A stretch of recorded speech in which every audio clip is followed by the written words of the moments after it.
everyone. Welcome back to the Year I Made It podcast. And this week I am going to be starting a new segment that I'm going to be calling Mental Health Mondays. And so Mental Health Mondays is going to be on something different every time. This week I'm actually going to be talking about addiction and my recent journey with stopping drinking. What that's been like for me, and kind of share that with you guys. So to give you guys a little bit of a backstory, I have been every sort of drinker in the world. I have been a very heavy drinker. I've been a blackout drinker. I've been a social drinker. I've been a wine drinker. I've been a vodka drinker, loved to drink for many, many, many, many years. So I started drinking when I was in high school and went through a pretty solid party phase, probably until about my mid-20s. In my mid-20s, I kind of moved from a little bit less of a party phase into more of a social drinking phase. And then I was more of kind of a social drinker for a couple of years. After being a social drinker for a couple years, my father passed away a little over 2 years ago. And so I unknowingly, obviously I can now kind of realize that this is what I was doing, but I can now kind of say that after my dad died, I started drinking very heavily again, and I really had been drinking every day for about 2 years before I realized, and that sounds insane to say out loud, but whenever you're going through grief, depression, mental health struggles, whatever that looks like, if you don't have the right medications, the right ways of coping, all that sort of stuff, you are gonna find another way. I found lots of other ways to cope with my life, but the most recent being through alcohol. And so once I kind of took a step back and realized oh shit, I've been drinking every day for 2 years just because I can't deal with the pain of my life, I decided I might need to stop. So I stopped drinking September 21st of 2022. So I stopped drinking a little less than 4 months ago. So I'm going to tell you guys what that journey was like, now that you guys kind of have a little bit of a backstory of kind of my drinking habits, what that was like. So I'm kind of I don't want to say I'm a rash person, but I'm kind of if I make a decision, I'm doing it. So sometimes that works out great, sometimes it doesn't. So I kind of gradually and then really, really quickly became aware I had a problem and a dependency on drinking. So once I realized this, I decided oh, I'm just gonna stop drinking completely. And it turns out if you are like myself and you have an addictive personality, you have a history of maybe addiction in your family, you can't just wake up one day and say, I want to stop drinking, and then you just stop drinking and your life's great. It eventually will be, but it takes a long time. So in my case, I stopped drinking. Then a couple weeks later, I happened to have a psychiatrist appointment to follow up on my medication I was taking. And so I'm talking to the psychiatrist, and I was I've been feeling really weird the past couple weeks, super depressed, very anxious, just not good. And she was has anything changed? And I was oh, well, actually I stopped drinking. And she's oh, tell me about that. And I'm yeah, well, I basically realized I've been drinking every day since my dad died. That was 2 years ago. So I stopped drinking. And she was just on a whim, just stop drinking. And I was yeah. She's are you in AA? Are you taking medication? What are you doing? I was I just stopped drinking. That's what I'm doing. She was okay. So through this, I learned that there's actually a lot of resources and a lot of support for people who decide they want to quit drinking. And I did not know this. However, I'm utilizing a lot of these resources now. So I think that there is a lot of different ways that you can get help, you can get support, you can build community, whatever that looks like, if you are embarking on a sober journey. And also this episode is totally not to tell you you need to get sober. There are lots of normies out there that you guys can go out, you can have a drink, you can have 5 drinks, you can have a great time, you cannot ruin your life.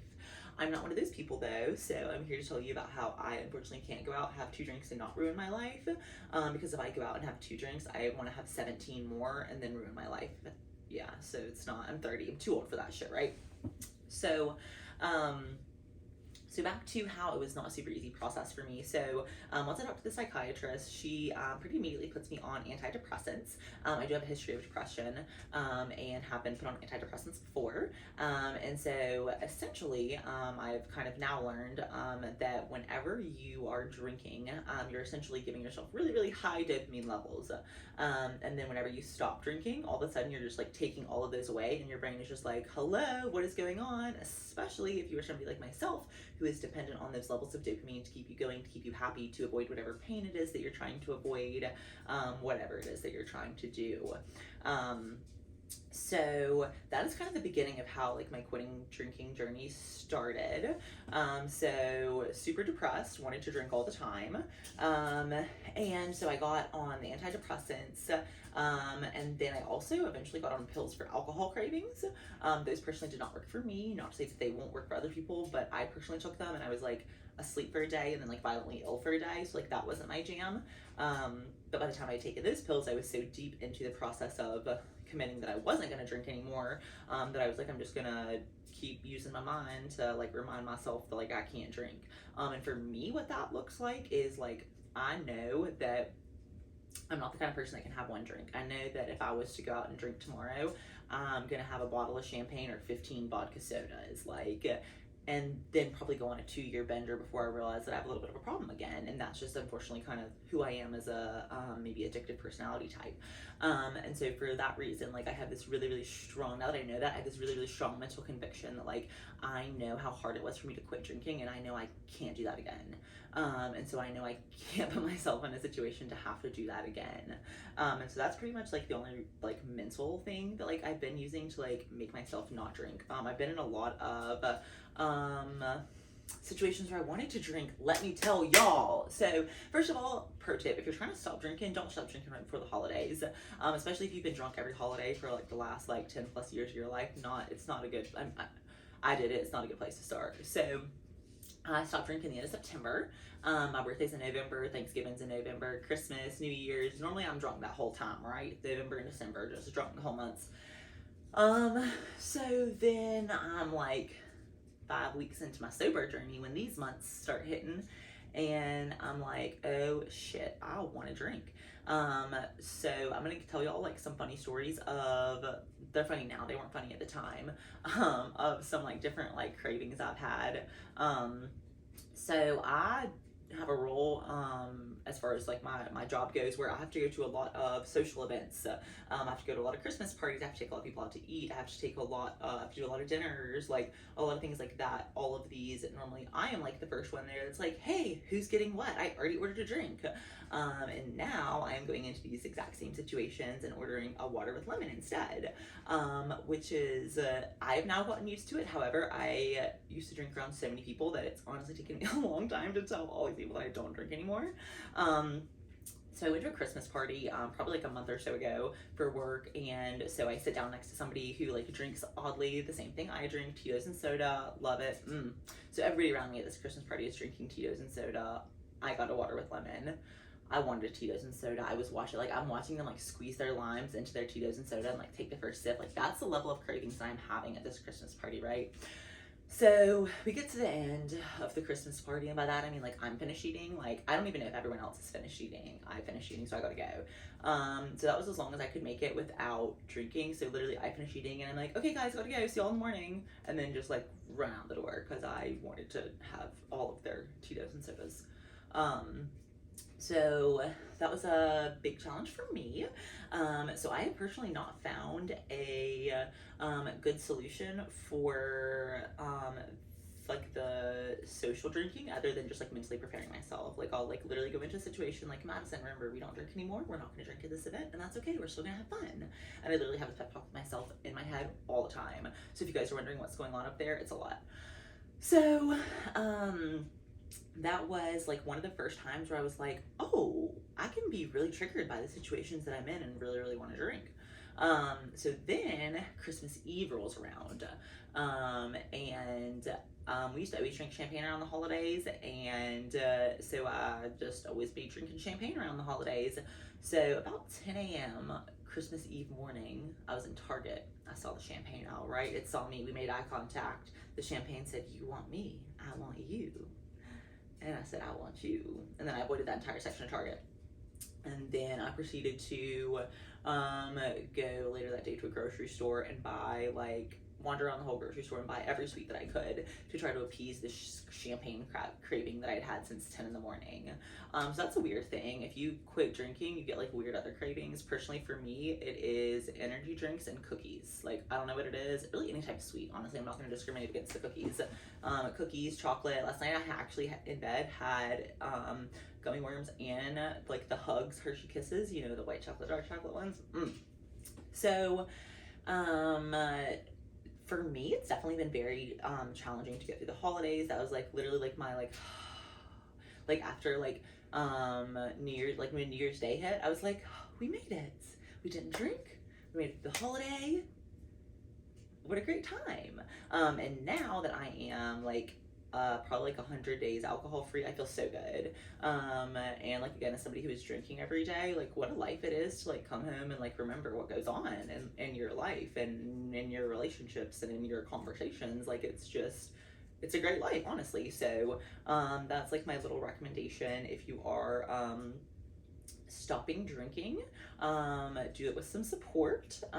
There's a lot of actually different ways you can get support and you can get resources if you are going to quit drinking. So I have learned that one thing that I'm not personally doing, but I'm reading books that essentially kind of give you like the 12 steps, if you will, is AA. And so I have a couple books that actually go through like the 12 steps, like the dependencies, the codependencies that come with alcoholism, like all that sort of stuff. And so I'm doing a lot of kind of like things like that on my own, because quitting drinking, so I already had a little bit of social anxiety, and then quitting drinking has given me even more social anxiety. So the thought of going to AA, like I want to do it, I really do, but I'm not going to give it myself. Not there's anything wrong with that. I aspire to be somebody who can go to AA by themselves, but I'm not there yet. Also, if you want to go to AA with me, I'm looking for a friend. So I think like either going to a support group or reading books, like whatever fits for you and for your lifestyle and what you feel comfortable doing. As I mentioned, I got on medication.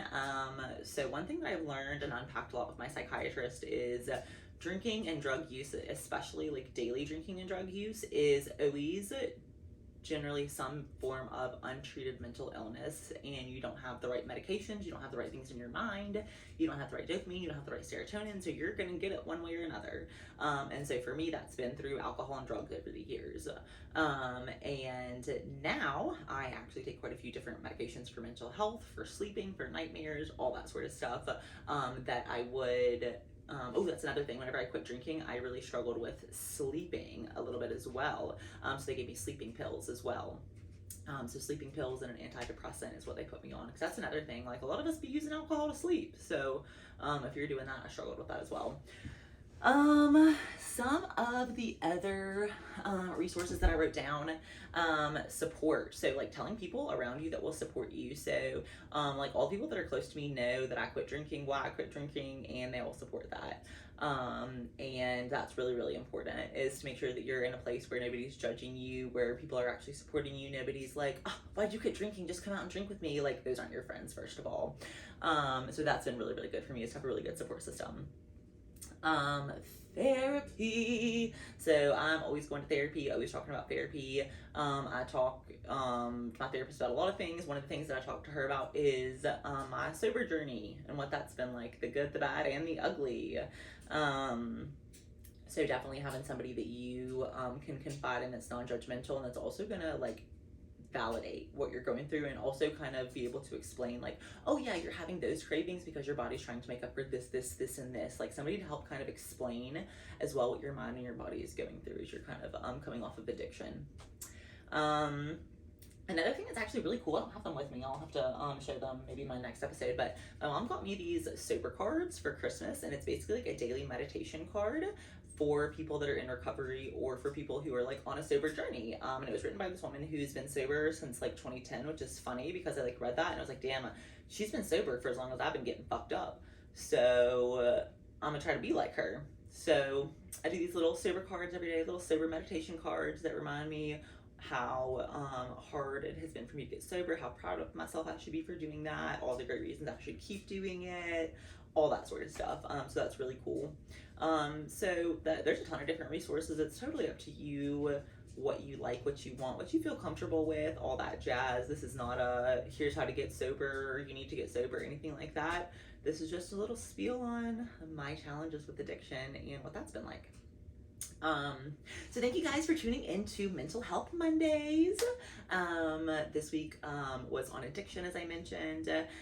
Every week I will have a different Mental Health Monday where I will talk about, probably my next couple will be talking about anxiety, depression, therapy, mental health medications, some of the things that I do, some of the things that I take, what's worked for me, and really just kind of share that journey with you guys. I think that one thing that I have always struggled with is how taboo mental health, addiction, all these things really that I want to talk about on this podcast are, and instead of making people feel ashamed for the things that they're struggling with, instead making them feel like you have a safe place, that it's okay if you're struggling with addiction or mental health or all the above, or just whatever it is, that we all struggle, we all are going through things, we all are struggling to deal with something in some capacity, and it's so easy to look at people's life from the outside looking in and think like, oh wow, like things are fabulous for them, and like you don't have a clue. Everybody has their own demons, you just might not see them. So that's kind of also what I wanted to shed some light on, is just that life's so easy to scroll through and see people's highlight reels and think like things are going great, and like life's not picture perfect for anybody. So anyways, that's all I had for you guys. Thanks for listening to Mental Health Mondays. Love you guys. Happy healing.